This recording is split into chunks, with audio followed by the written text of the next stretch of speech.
Guys welcome back to our channel Ishan വ്ളോഗിലേക്ക് സ്വാഗതം. അപ്പം നമ്മളിന്ന് തക്കാളി പഴുത്തത് കാണിച്ചു തരാനാണ് വന്നിട്ടുള്ളത്. അപ്പോൾ ഗൈസ് കണ്ടോ, തക്കാളിയൊക്കെ പഴുത്ത് വരുന്നുണ്ട് കേട്ടോ. നാളെ നമ്മൾ കാണിച്ചു തന്ന തക്കാളി ഇപ്പോൾ പഴുത്തിട്ടുണ്ട് കേട്ടോ. ഉണ്ടോ ഗൈസ്, ഇത് നോക്കുമോ, റെഡ് കളറായി വരുന്നുണ്ട്. ഇവിടെ അതാ ചെറുതായിട്ട് റെഡ് ആവുകയാണ്. പിന്നെ ഇത് അവിടെയൊക്കെ ഉണ്ട് കേട്ടോ. അതിനുള്ളിൽ രണ്ടെണ്ണം ഉണ്ട്, ഞാൻ കാണിച്ചു തരാം. രണ്ടെണ്ണം ഇതാണ് ഗൈസ്. കേട്ടോ, നന്നായിട്ട് വളരുന്നുണ്ട് കേട്ടോ.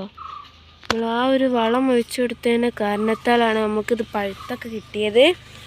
കണ്ടില്ല, നല്ല അടിപൊളിയായിട്ട് വളർന്നുണ്ട് കേട്ടോ. ഗൈസ് ലൈക്ക് ചെയ്യാനും ഷെയർ ചെയ്യാനും സബ്സ്ക്രൈബ് ചെയ്യാനൊക്കെ മറന്നിട്ടുണ്ടെങ്കിൽ ഇപ്പം തന്നെ ചെയ്യാം കേട്ടോ. ഹലോ ഗൈസ്, ഒരു വലിയൊരു കപ്ലങ്ങാമാരുണ്ടായിരുന്നു, അത് പൊട്ടി വീണു കേട്ടോ. കണ്ടോ ഗൈസ്, ഇത് അവിടെ തന്നെ ഉണ്ട്. ഇതാണ് പൊട്ടി വീണത്, കണ്ടില്ലേ. അപ്പം അതിലത്തെ കപ്ലങ്ങ കാണിച്ചു തരാം കേട്ടോ. ഗൈസ് നമ്മൾ അതിൽ ഒന്ന് മുറിച്ച് കേട്ടോ. പിന്നെ വലുത് രണ്ടെണ്ണം ഉണ്ട്, ചെറുതൊക്കെ ഉണ്ട് കേട്ടോ. കാണിച്ചു തരാം. അപ്പോൾ ഗൈസ് ഈ രണ്ട് കപ്ലങ്ങയാണ് കേട്ടോ. എങ്ങനെയുണ്ട്, അടിപൊളിയല്ലേ? നമ്മളെ വീട്ടിൽ കപ്ലങ്ങന്മാരുണ്ടെങ്കിൽ ഒന്ന് കമൻറ്റ് ചെയ്യാം കേട്ടോ. ഇത് ഞങ്ങൾ വാങ്ങിയ കപ്ലങ്ങ ഒഴിച്ചിട്ടായിരുന്നു കേട്ടോ. കണ്ടില്ലേ, നന്നായിട്ട് വളർന്നു വരുന്നുണ്ടായിരുന്നു അപ്പത്തിനത് ഇതായി. അപ്പോൾ ഗൈസ് ഇതിൽ നിറച്ചുണ്ട് കേട്ടോ. ഇങ്ങനെയുണ്ട് ഗൈസ്, ഇതൊക്കെ അതിമന്ന് ഒടിഞ്ഞു വീണപ്പയിലുള്ളതാട്ടോ. ഇത്രയും ഉണ്ട്, ഉണ്ടല്ലേ, ഇത്രയും കപ്ലങ്ങ ഉണ്ട്. അതിൻ്റെ ഭാരം കൊണ്ട് പൊട്ടി വീണതാട്ടോ ഗൈസ്. ഇതാണ് ഗൈസ് കരിയില കമ്പോസ്റ്റ്. ഇതിട്ടാണ് നമ്മൾ തക്കാളിയും പച്ചമുളകൊക്കെ കുഴിച്ചിടണത്. ഇതണ്ടോ, നല്ല കറുത്ത കളറ് ഇതുണ്ടോ. ഇതിപ്പോൾ പഴത്തൊലി എല്ലാ സാധനവും ഉണ്ട്, പച്ചക്കറി വേസ്റ്റും ഉണ്ട്, ഉണങ്ങിയ കരിയില ഉണ്ട്. ഇതുണ്ടോ, ഇതിന്ന് കുറച്ചാണ്ട് ഇടുക, നല്ല പോലെ ഉണ്ടാവും കേട്ടോ. എല്ലാ തരം ഉണങ്ങിയ ഇലയും പറ്റും. പച്ചക്കറി വേസ്റ്റ് ഇതാ ഞാൻ ഇവിടെ കൊടുക്കുന്നത്. ഉണ്ടോ, ഒരു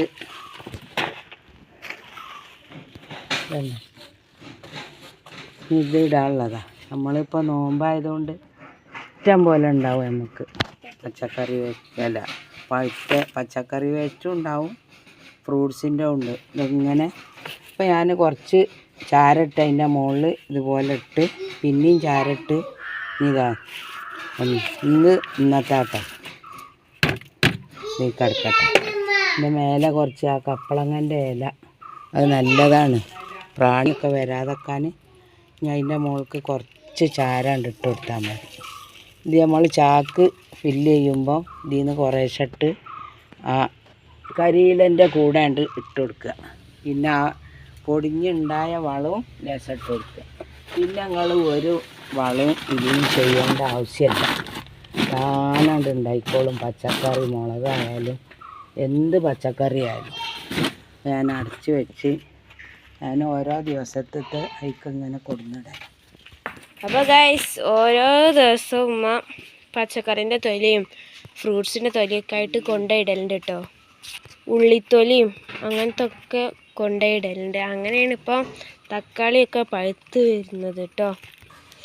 അപ്പോൾ ഗൈസ് ഇന്നത്തെ വീഡിയോ അത്രയേ ഉള്ളൂ. അപ്പോൾ ഇഷ്ടപ്പെട്ടാൽ ലൈക്ക് ചെയ്യണം, ഷെയർ ചെയ്യണം, സബ്സ്ക്രൈബ് ചെയ്യണം. അപ്പം നിങ്ങൾ ഞങ്ങൾ ഒഴിവാക്കരുത് കേട്ടോ. അപ്പോൾ ഗൈസ് ഒന്നുകൂടി പറയുകയാണെങ്കിൽ ലൈക്ക് ചെയ്യണം, ഷെയർ ചെയ്യണം, സബ്സ്ക്രൈബ് ചെയ്യണം. ഒന്നുകൂടി നമുക്ക് യൂട്യൂബ് ചാനലിൻ്റെ പേരൊന്ന് ഞാൻ പറഞ്ഞുതരാം. ഇഷാൻ വ്ളോഗ് എന്നാണ് കേട്ടോ. ഇഷാൻ വ്ളോഗ് എന്നാണ്. ഒന്നുകൂടി അറിയാത്തവർക്ക് ഞാൻ പറഞ്ഞു തരാം കേട്ടോ. അറിയാവുന്നവർക്ക് പിന്നെ അറിയാൻ മതി, അറിയാത്തവരോട് ഒന്നുകൂടി പറയണേ. അപ്പോൾ ഗൈസ് ടാറ്റാ.